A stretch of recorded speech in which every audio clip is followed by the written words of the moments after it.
ஓம் முருகா போற்றி. ஓம் சரவண பவ. என் அன்பு குழந்தையே, நீ வாழ்வில் எவ்வளவு கீழே சென்று விட்டாலும் உன்னை வெகு விரைவில் மேலே உயர்த்தி கொண்டு வரப்போகின்றேன். அதற்கு காரணம் நீ என் மீது வைத்திருக்கும் நம்பிக்கையும் முழுமையான பக்தியும் தான். உன்னுடைய நம்பிக்கையும் பக்தியும் கண்டு நான் மெய் சிலிர்த்து விட்டேன் என் தங்கமே.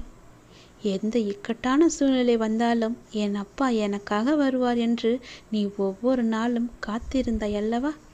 ஒரு அண்ணனாக என் கூட வருவார், குருவாக என்னை உபதேசிப்பார், தந்தையாக என் பக்கத்திலேயே இருந்து நல்லது கெட்டதுகளை எல்லாம் சொல்லித் தருவார் என்று எனக்காக நீ காத்திருந்தாய் அல்லவா? உன்னை நான் எப்படி கைவிடுவேன்? உன்னை கைப்பிடித்து மேலே உயர்த்தப் போகின்றேன். உன்னுடைய வாழ்வை மாற்றி காமிக்கப் போகின்றேன். உன்னுடைய நம்பிக்கை வீண் போகாது. உன் நம்பிக்கையை காப்பாற்ற நான் இருக்கின்றேன்.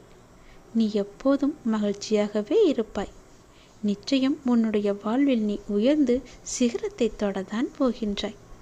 உன்னை யாரெல்லாம் வேண்டாம் என்று ஒதுக்கி தள்ளினார்களோ, இவன் எங்கே மேலே உயர்ந்து வந்து விடுவான் என்று பயந்து உன்னை தள்ளி வைத்து விடார்களோ, அவர்களை கண்டு நீ பயப்படாதே. உன்னை உதாசீனம் செய்தவர்களுக்கு முன்னால் நீ ஓங்கி நிற்கப் போகிறாய். உயர்ந்து வாழ்ந்து காமிக்கப் போகின்றாய். அவர்களே உன்னை பார்த்து வியக்கும் அளவுக்கு உன்னை நான் வாழ்க்கையில் உயர்த்தி காமிக்கப் போகின்றேன். அங்கு சிகரத்தை நீ தொட்டு எல்லோருக்கும் நிழலாக நீ இருக்கப் போகின்றாய். உன்னுடைய வாழ்க்கையை நான் கரம் பற்றி விட்டேன். நான் கரம் பற்றிய பிறகு உன் வாழ்க்கையை பற்றிய பயம் உனக்கு எதற்கு? உன் வாழ்க்கையில் இனி நல்லது நடந்து கொண்டே இருக்கும். உன் வாழ்க்கையை நீ பிரகாசமாக மாற்ற ஒரு வாய்ப்பு உனக்காக இரண்டாவது முறையாக வரப்போகின்றது. முதல் முறை நீ அதை தவற விட்டு விட்டாய். அது உன்னிடம் வந்தது. அதை நீ கைப்பற்றி வைத்திருந்தாய். இருந்தாலும் உன் கை தட்டுவிட்டு வேறொருவர் அதை பறித்து கொண்டு சென்று விட்டார். உன்னை அறியாமலேயே நீ தவற விட்டு விட்டாய். அதற்காக நீ கண்ணீர் வடித்ததும் நீ இன்னும் அதை மறக்கவில்லை என்பதும் எனக்கு தெரியும்.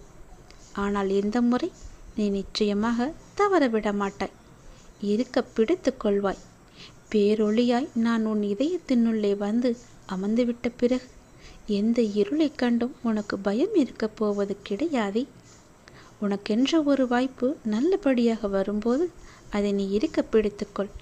தட்டி பறிக்க 1000 பேர் வரலாம். உன்னை காப்பாற்ற நான் இருக்கிறேன். வெளிச்சத்தின் பேரொளியாய் நீ மினுமினுக்கப் போகிறாய். சந்தோஷத்தில் துள்ளி குதிக்கப் போகிறாய். பிரகாசத்தில் நீ மற்றவர்களுக்கு ஒளி தந்து நல்ல வழிகாட்டியாக நீ இருக்கப் போகிறாய். சிகரத்தின் தீப ஒளி போல எல்லோருக்கும் நல் ஒளியை நீ தரப்போகின்றாய். நல்லது நடக்கப் போகிறது.